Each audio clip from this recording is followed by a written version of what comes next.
창세기 16장 1절에서 16절입니다. 창세기 16장 1절에서 16절. 제 성경이 구약성경 19쪽입니다. 다 찾으셨죠? 앞에 PPT에도 나오는데 우리 한 절씩 교독하겠습니다. 아브라함의 아내 사레는 출산하지 못하였고 그에게 한 여종이 있으니 애굽 사람이요 이름은 하갈이라. 사레가 아브라함에게 이르되 여호와께서 내 출산을 허락하지 아니하셨으니 원하건대 내 여종에게 들어가라. 내가 혹 그로 말미암아 자녀를 얻을까 하노라. 아브라함이 사레의 말을 들으니라. 아브라함의 아내 사레가 그 여종 애굽 사람 하갈을 데려다가 그 남편 아브라함에게 첩으로 준 때는 아브라함이 가나안 땅에 거주한 지 10년 후였더라. 아브라함이 하갈과 동침하였더니 하갈이 임신하매 그가 자기의 임신함을 알고 그의 여주인을 멸시한지라. 사레가 아브라함에게 이르되 내가 받은 모욕은 당신이 받아야 옳도다. 내가 나의 여종을 당신의 품에 두었거늘 그가 자기의 임신함을 알고 나를 멸시하니 당신과 나 사이에 여호와께서 판단하시기를 원하노라. 아브라함이 사레에게 이르되 당신의 여종은 당신의 수중에 있으니 당신의 눈에 좋을 대로 그에게 행하라 하매 사레가 하갈을 학대하였더니 하갈이 사레 앞에서 도망하였더라. 여호와의 사자가 광야의 샘물 곁 곧 술길 샘 곁에서 그를 만나 이르되 사레의 여종 하갈아 네가 어디서 왔으며 어디로 가느냐. 그가 이르되 나는 내 여주인 사레를 피하여 도망하나이다. 여호와의 사자가 그에게 이르되 내 여주인에게로 돌아가서 그 수하에 복종하라. 여호와의 사자가 또 그에게 이르되 내가 내 씨를 크게 번성하여 그 수가 많아 셀 수 없게 하리라. 여호와의 사자가 또 그에게 이르되 내가 임신하였은즉 아들을 낳으리니 그 이름을 이스마엘이라 하라. 이는 여호와께서 내 고통을 들으셨음이니라.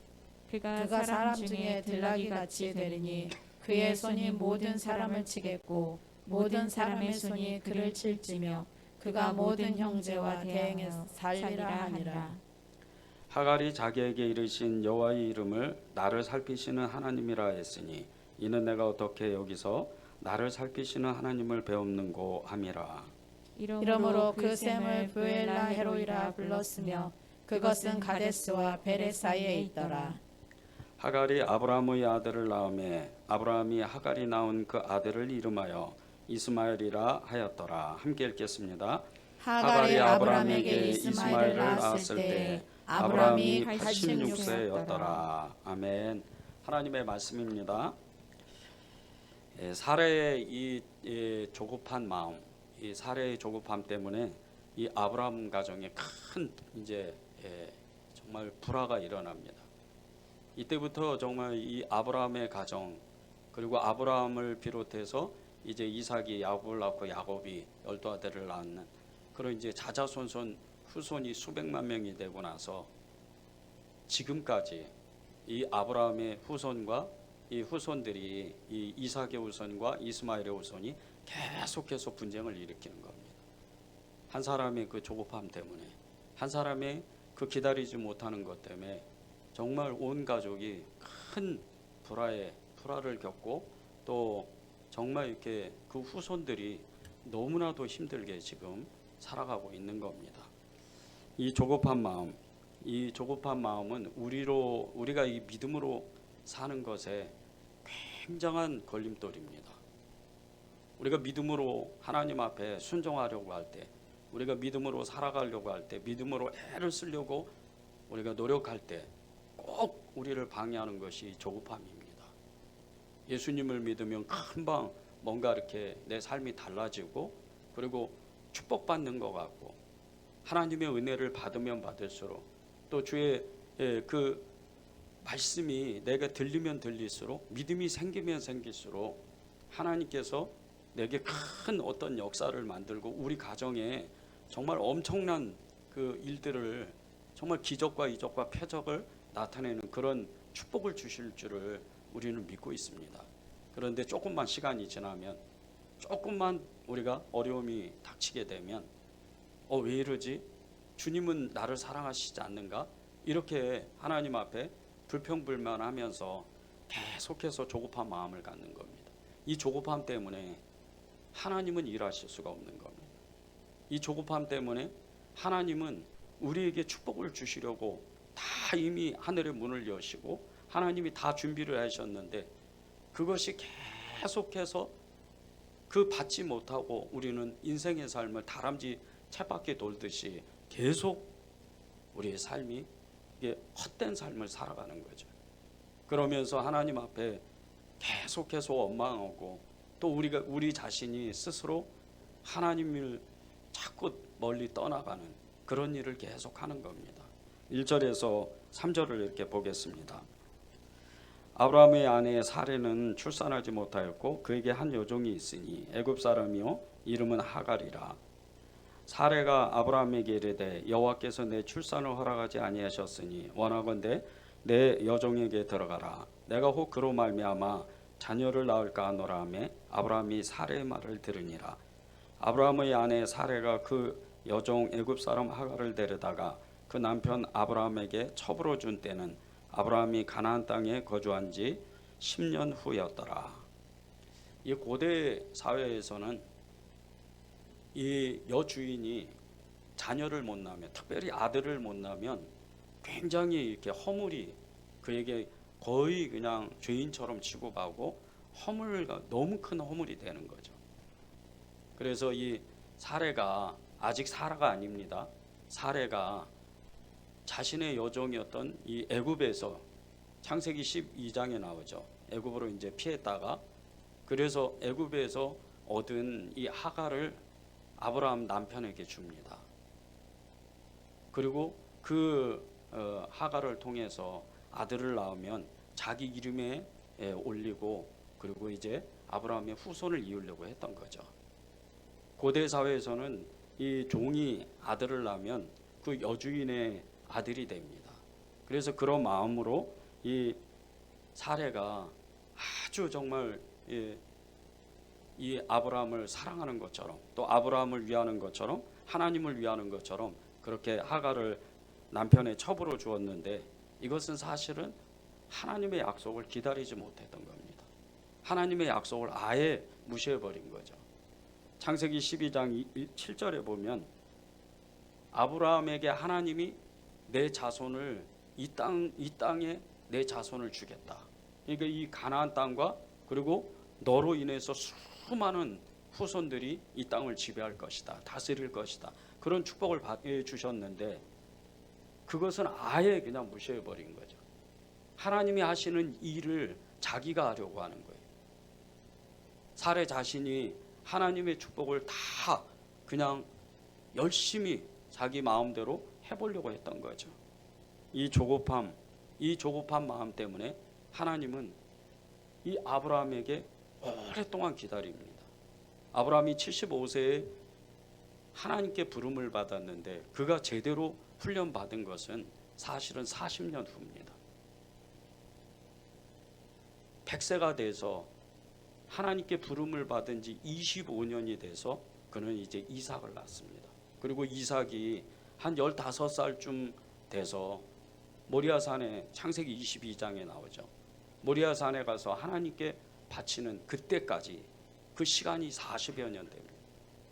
이 40년이 지나고 나서 정말 이삭을 죽여도 하나님은 살리실 거고 이삭을 통해서 반드시 이 후손을 아브라함의 후손을 주신다는 걸 믿고 하나님이 명령하신 그대로입니다.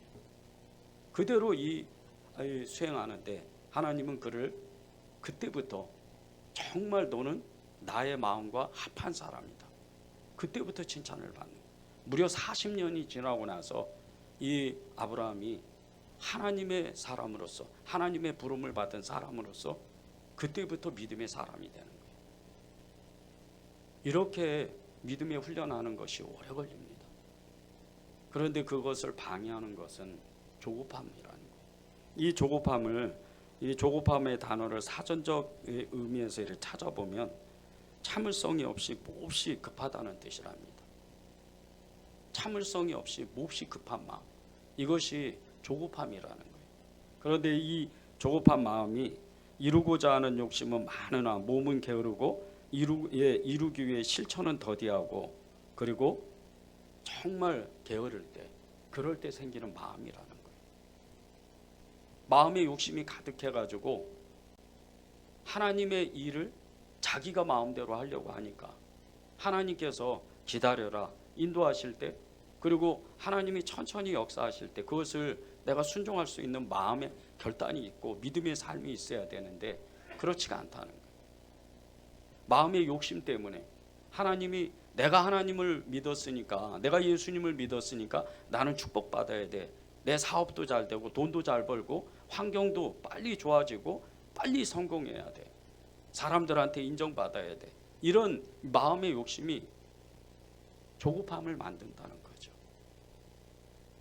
이 조급함은 아브라함에게 하나님이 주셨던 이 축복을 계속해서 시간을 더디 만드는 거죠. 아브라함이 금방 하나님께 이 부름을 받고 축복을 받아서 정말 하나님의 그 놀라운 일들을 처음부터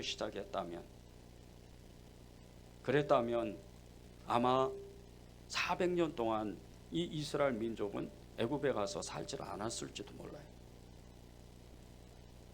한 사람의 그 잘못 때문에 민족이 아예 그냥 너무나 큰 고통이 되고 지금 수천 년이 지난 시대에 지금 전 세계에서 가장 영향력 있는 나라들이 중동 국가들입니다. 이 중동 국가들의 조상이 이스마엘이에요. 지금 전 세계에서 석유가 없으면 자원이 없으면 전 세계의 이 경제가 다 마비가 될 정도로 그렇게 지금 힘든 시간이 됐어요. 시대가 된 거예요. 그런데 그 원인이 사실은 이 사례의 그 너무나 조급한 마음 때문에 한 가정도 그렇지만 한 민족으로서도 너무나 힘든 그런 시간들이 점점 다가오는 거예요. 여러분이 하나님 앞에 정말 애쓰고 수고하고 믿음으로 살아보려고 얼마나 애쓰는지 하나님은 이미 아십니다. 그런데 여러분이 이제는 내가 하나님께 축복을 받겠지. 이제는 내가 믿음으로 살겠지. 이제는 하나님께서 나를 축복하실 거야. 그러면서 요 시간들을 지금에 있는 여러분의 환경과 그 어려운 그 일들을 여러분이 인내로 여러분이 기다리는 시간을 갖지 못한다면 여러분은 또다시 그 조급한 마음 때문에 여러분의 그 하나님으로부터 온 축복을 다 누릴 수가 없는 거예요. 사무엘상 13장에 보면 이 이스라엘의 초대 왕이었던 이 사울이 블레셋과의 전쟁을 벌입니다. 그런데 전쟁이 시작되자마자 이 블레셋이 얼마나 이 나라가 강했는지 군대가 강했는지 그들은 이 이스라엘의 군대에 정말 그 엄청난 그 무기들 철병거 이런 무기들이 없고 청동기 문화를 가지고 있던 이 이스라엘의 군대들을 순식간에 그냥 위험에 처하게 만들어 버리는 거예요. 왜? 이 블레셋은 중동 지방에서 몇몇의 나라가 몇 개 안 되는 그 나라에 철병거를 가지고 있는 엄청난 국가였어요. 그러니 이 철병거를 가지고 이 엄청나게 밀어붙이니까 이스라엘 군사들이 그냥 썰물 빠져나가듯이 다 사울을 버리고 도망가 버리는 거예요. 너무 다급했죠. 사울의 마음이 너무 다급해졌어요. 이러다가 다 죽는 거 아니야? 다 떠나버리고 나 혼자 남는 거 아닐까? 그런 다급한 마음이 드는데 그는 사무엘이 전령을 보내서 내가 곧 가서 제사를 드리겠다. 하나님께 내가 기도하겠다. 그러니 조금만 기다려달라.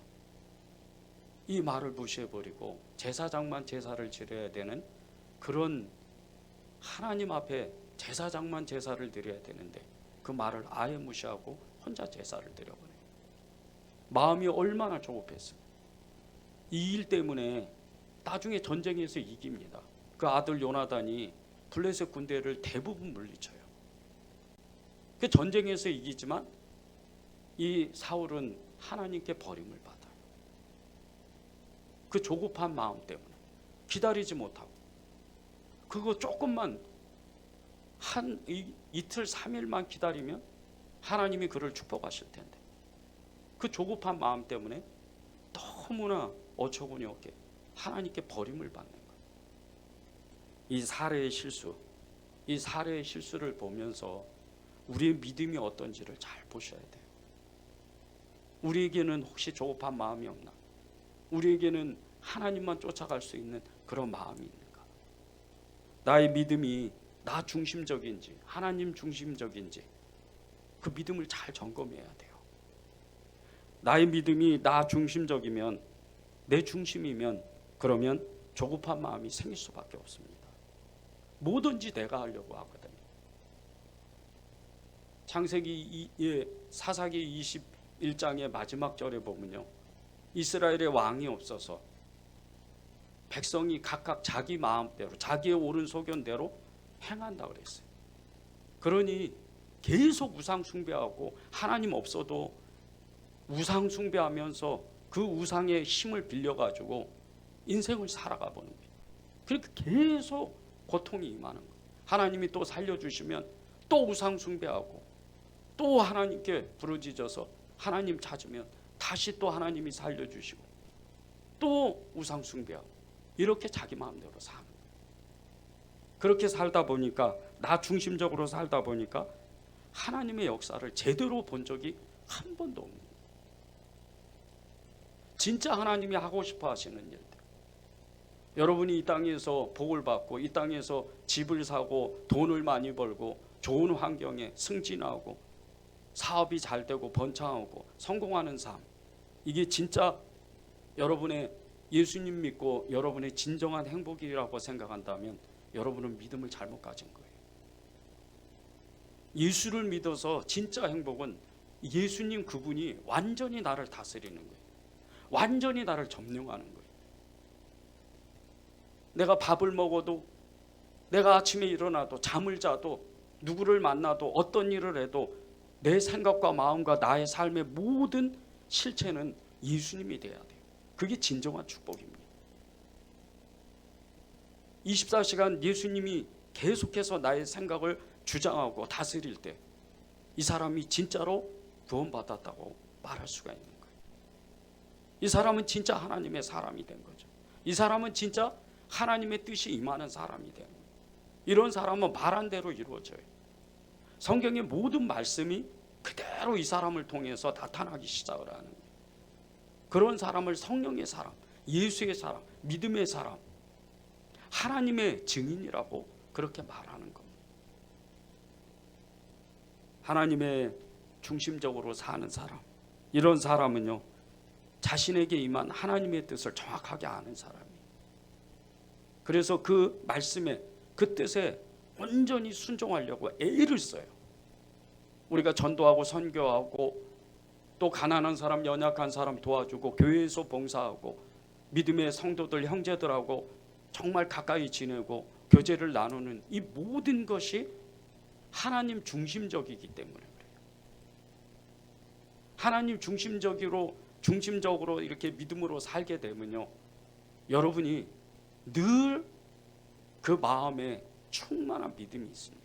성령으로 충만하기 때문에 그 얼굴이 밝아요. 예수를 믿으면 저 사람은 믿는 구석이 있나 봐. 저 사람은 좋은 일이 있나 봐. 기쁜 일이 있나 봐. 그렇게 다른 사람들이 이야기하는 것은 그 사람의 삶의 중심이 하나님 중심적이기 때문이에요. 여러분이 여러분 마음대로 살게 되면 그때부터는 온갖 세상의 마귀가 역사하는 그 염려와 근심과 두려움, 이 모든 것이 여러분을 점령합니다. 생각, 마음, 입술 다 점령해 여러분의 삶을 다 통제하기 시작하는 거예요. 그러니까 마음이 조급해져요. 어떻게 하면 이 상황을 빠져나갈까? 어떻게 하면 내가 성공할까? 그 생각밖에 없는 거예요. 교회에서 예배를 드려도, 교회에서 봉사해도 늘 대가예요. 내가 하나님 앞에 이렇게 예배 드렸으니까, 하나님 앞에 내가 이렇게 하나님 앞에 일을 했으니까 하나님이 나를 축복하셔야죠. 이렇게 돼버리는 거예요. 그러니까 하나님이 일을 못 하시는 거예요. 세계적인 투자의 기저라고 하는 그 워런 버핏, 이분이 이제 90세가 넘었어요. 이분이 세계적인 투자 귀재라고 해서 유명한 것도 있지만, 이분의 그 유명한 일화 중에 하나가 2000년도부터 정말 이렇게 많은 사람들 중에 한 사람을 선정해서 점심을 먹고 교제하는, 그렇게 만남의 시간을 갖는 것으로도 또 유명한 사람이에요. 그런데 이렇게 한번 한 사람을, 1년에 한 사람을 정해서 같이 밥을 먹는데 이것을 경매에 붙였어요. 그래서 해마다 막 기록적으로 막 점심 한 번 먹는데, 이 워런 버핏하고 점심을 한 끼 먹는데 막 30억이니 50억이니 이런 돈을 걸고 밥을 먹는 거예요. 그랬던 이유가 있어요. 그렇게 투자하고 이 버핏과 같이 식사를 하는 그런 많은 사람들의 그 이야기를 들어보면요, 이 돈보다 이 짧은 몇 시간의 시간이 너무 귀하기 때문이에요. 많은 사람들이 거기에 도전을 해서, 그리고 함께 점심을 먹고 그 뒤에 인생이 바뀌어요. 많은 사람들이 인생이 바뀌었어요. 많은 사람들이 전에는 그저 돈만 쫓아가고 돈 많이 벌려고 애를 쓰던 사람들이 선을 베풀 줄 알아요. 돈도 엄청 벌어요.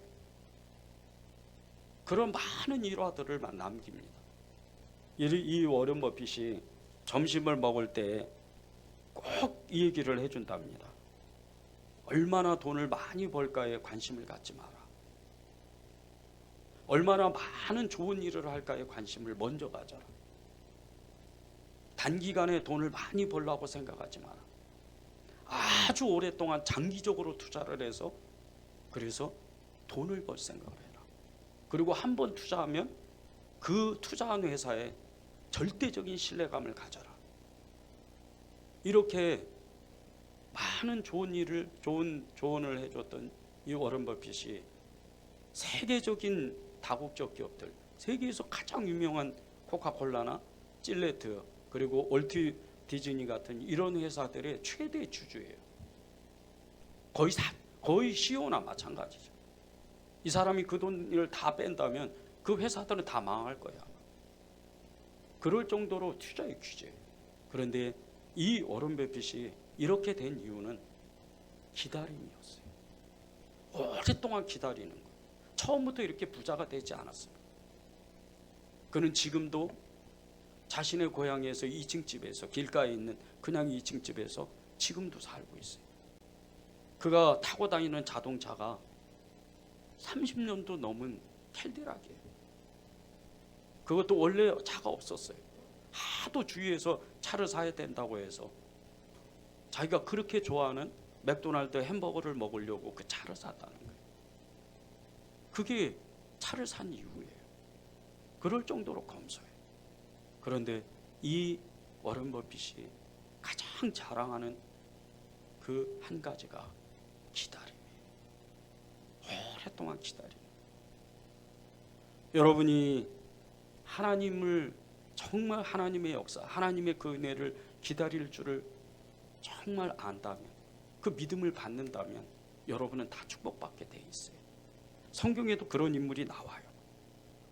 누가복음 2장에 보면 시몬과 안나 이야기가 나옵니다. 25절을 제가 읽겠습니다. 예루살렘에 시몬이라는 사람이 있으니 이 사람은 의롭고 경건하여 이스라엘의 위로를 기다리는 자라. 성령이 그 위에 계시더라. 평생토록 정말 아무도 대제사장 인물이나 그 이스라엘의 지도자들은 이 시몬이라는 사람이 성전에서, 예루살렘 성전에서 사는 조차도 몰랐어요. 그렇게 수십 년 동안 기도만 했어요. 그런데 주님의 약속의 말씀을 붙잡고 기도했어요.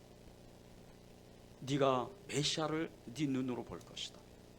그리고 그렇게 수십 년을 지나가고 나서 예수님께서, 어린 이 예수님이, 아기 예수님이 난지 8일 만에 세례를 받으러 오는 모습을 보았어요.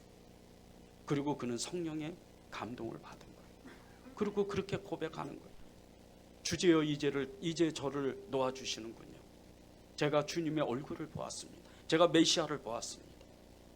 수십 년을 기다리고 나서 드디어 그는 하나님을 보는 거예요. 안나는 더하죠. 그가 70세가 넘어서까지 여자의 신분으로 성전이 가장 깊숙한 곳에 들어가지 못하는 그 신분으로 그는 끊임없이 기도해요. 17세의 과부가 돼서 끊임없이 기도하는 거예요. 수십 년을. 그리고 예수님을 만나는 거예요. 우리는요, 예수님을 믿었다 그래서 그냥 바로 축복받고 싶어요. 다 그렇습니다. 저도 그랬어요. 금방 뭐가 되는 줄 알았어요. 성령이 그렇게 충만하게 될 때, 하나님이 그렇게 너무나 강력하게 임하실 때, 저는 방금 몇 달 안에, 며칠 안에 그 무엇인가가 다 되는 줄 알았어요. 그런데 하루가 지나고 1년이 지나고 수십 년이 지나고 나서 제가 안 것은, 깨달은 것은 다른 것이 아니에요. 하나님은 천천히 일하신다는 거예요. 하나님의 시간은요, 우리의 시간하고 완전히 다릅니다. 우리의 시간은 조급함이에요. 우리의 시간은 빨리 지나가야 돼요. 그러나 하나님의 시간은 천천히 흘러가요. 만약에 정말 우리가 축복받고 싶다면 하나님의 시간에 우리의 마음과 시간을 맞출 줄 알아야 돼요. 그렇게 훈련할 줄 알아야 돼요. 하나님의 섭리는요, 천천히 흘러가요. 만약에 하나님의 시간이, 그 카이로스의 시간이 빠르게 지나간다, 저와 여러분이 여기 서서 앉아서 있을 사람이 없어요.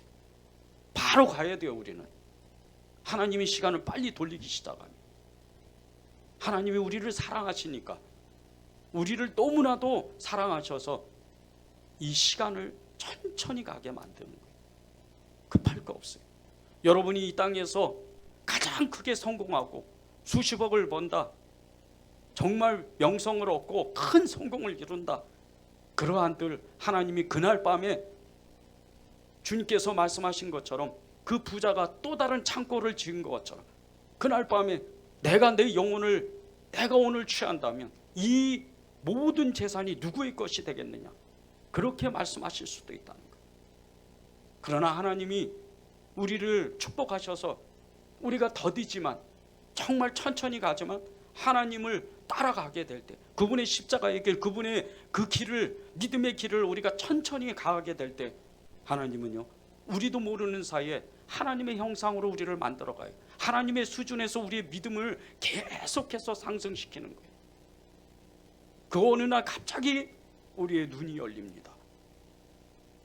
우리가 기도한 대로, 우리가 말한 대로, 우리가 주님을 따라간 대로 그대로 그 역사가 나타나는 거예요. 이게 조급함을 이길 수 있는 방법이에요. 우리의 믿음이 하나님을 천천히 따라가고 하나님 앞에 정말 순종하는 믿음, 인내의 믿음의 시간을 갖는다면 하나님은 우리를 너무나도 큰 당신의 그 축복의 길로, 당신의 그 축복의 손으로 우리를 계속해서 붙잡아 주셔요. 그것이 7절에서 9절 13절에 나옵니다. 여호와의 사자가 광야의 샘물 곁 곧 술길 샘 곁에서 그를 만나 이르되 사라의 여종 하가라, 내가 어디서 왔으며 어디로 가느냐. 그가 이르되 나는 내 여주인 사례를 피하여 도망하나이다. 여호와의 사자가 그에게 이르되 내 여주인에게로 돌아가서 그 수하에 복종하라. 13절입니다. 하갈이 자기에게 이르신 여호와의 이름을 나를 살피시는 하나님이라 했으니 이는 내가 어떻게 여기서 나를 살피시는 하나님을 배웠는고 함이라. 이 하갈은 잠시 자신의 신분을 잊어버려요. 그리고 그 자신의 주인이었던 이 사례에게 정말 사례를 멸시하고 대드는 거죠. 근데 이 멸시한다는 말이 그냥 멸시하는 게 아니에요. 거의 그냥 종처럼 대한다는 뜻이에요. 그러다가 어떻게 돼요? 된통 당하잖아요. 쫓겨나 버려요. 자기 의지로 주인이 되고 싶어서, 아브라함의 진짜 본처가 되고 싶어서 이 본처인 사례를 멸시하고 정말 그를 학대했는데 거꾸로 돼버려요. 그것을 빨리 깨달아요. 쫓겨나서. 그리고 그는 하나님 앞에, 이 하갈도 하나님을 믿는 사람이에요. 그러니까 하나님이 찾아온 거죠. 그것도 광야에서. 고대 사회 광야에서 임신부가 쫓겨났다. 그건 바로 죽는 겁니다. 먹을 것이 없어서 죽는 경우도 있지만 그 주변에 얼마나 엄청난 부족들이 많은데, 그동안 이 아브라함 때문에, 아브라함의 그 품 안에 있었기 때문에, 아브라함의 그늘에 있었기 때문에 이 하갈은 살아난 거예요. 그러나 그가 쫓겨났을 때는 이제 죽음의 길로 가는 거예요. 그가 하나님을 정말 믿었기 때문에 하나님이 찾아오는 거예요. 그리고 나서 그는 어떻게 해요? 하나님의 말씀에 순종해요. 그리고 오랜 시간 동안 이 사례에게, 자신의 주인에게 충성을 합니다. 복종하는 거예요. 하나님의 말씀에 그대로 순종하는 거예요. 이 시간이 결코 작지가 않아요. 그리고 나서 또 쫓겨나가잖아요. 나중에 이스마엘이 커서 그 동생 이삭을 계속해서 또 괴롭혀요. 그리고 쫓겨나가요. 그런데 그는 그 아들 이스마엘과 같이 죽지 않아요. 오히려 이스마엘이 창대한 사람이 돼요. 이것은 이 하갈이 하나님을 믿었다는 증거예요. 여러분이 정말 하나님 앞에 온전히 순종할 수 있는 그 마음이 있고, 그리고 이 하나님의 시간을 오랫동안 인내하는 마음으로 믿음의 훈련을 받는다면 하나님은 여러분을 축복하는 거예요. 창세기 22장에 보면요, 모리아산에 올라가서 이삭을 바치라고 아브라함에게 하나님 명령하셔요. 그런데 이때 나이가 아브라함이 115세 정도 된 나이예요.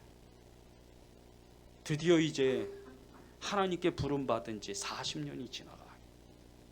그리고 그는 정말 이제 하나님의 사람이 되기 시작하는 거예요. 여러분 중에 나는 나면서부터 예수님을 믿었다, 모태신앙이다, 그거 자랑하지 마십시오. 여러분이 진짜로 하나님 앞에 믿음의 신앙을 가졌다면 여러분은 지금 하나님을 온전히 따라가는 사람이요, 말씀의 사람이요, 믿음의 사람이요, 성령의 사람이 돼 있을 거예요. 그건 여러분 스스로가 압니다. 여러분 중에 성령의 강력한 믿음을 받고 성령 체험을 하고 성경을 여러 번 본 사람이 있다면 거기에 의존하지 마십시오. 여러분의 지금의 모습이 하나님 앞에 순종하는지, 하나님 앞에 온전한지, 하나님 중심적인지 그것을 보면 알아요. 그전 것은 다 지나간 거예요. 그전 것은 여러분이 그때의 그 순종은 지금 순종하지 않으면 다 없어진 거예요. 여러분이 진짜로 조급한 마음으로 살지 않고 하나님의 성령으로 충만해서 하나님의 일을 지금 순종할 수 있는 사람이라면 여러분은 인내의 사람이에요. 여러분은 하나님께 순종하는 사람인 거예요. 기다림의 진정한 의미에 대해서 그 한 기사를 읽고 제가 큰 정말 도전을 받은 일이 있었어요. 2015년도 3월 31일 날 연합뉴스 기사입니다. 1949년도 19살 때 처음 그 남자 여자가 이 젊은이들이 만나서 첫눈에 둘이 반했어요. 그리고 결혼까지 생각하고 둘이 만났습니다. 이 여성의 이름은 싱위렌이라는 여성이고 그 남자는 자오쾌성이라는 그런 이름이에요. 둘은 너무나도 사랑했어요. 결혼을 약속했어요. 그런데 금방 둘이 헤어졌어요. 그 이유는 이 자오가 이제 대만으로 일을 하러 갔는데 그때 대만과 중국의 사이가 나빠지기 시작했어요. 나중에는 아예 서로 교류를 안 하는 그런 적대 국가가 됐어요. 이 일로 인해서 두 사람은 거의 40여 년 동안 떨어져 살았어요. 할아버지 할머니가 백발이 성성해서 두 사람이 만났어요. 그런데 그 40년이 지나고 나서 두 사람이 만났는데 둘이 서로를 사랑해서 결혼 안 했던 것을 알게 된 거예요. 무려 40년 동안. 그리고 두 사람은 결혼했어요. 그 행복도 잠시였어요. 이 자오라는 이 남편이 그 아내를 이 대만으로 데려가기 위해서 부더니도 애를 썼어요. 사방팔방 뛰어다니면서 애를 썼어요. 그러다가 얼마 안 있다가 병에 걸려서 죽었어요. 이 싱위렌 이 할머니는 남편이 죽고 나서 중국에 남아서 혼자서 지금도 혼자서 살고 있어요. 이 사연이 중국 사람들에게, 이 시민들에게 알려져서 정말 너무나 마음에 정말 큰 슬픔과 그리고 위로, 큰 도전이 됐어요. 기다리는 게 무엇일까?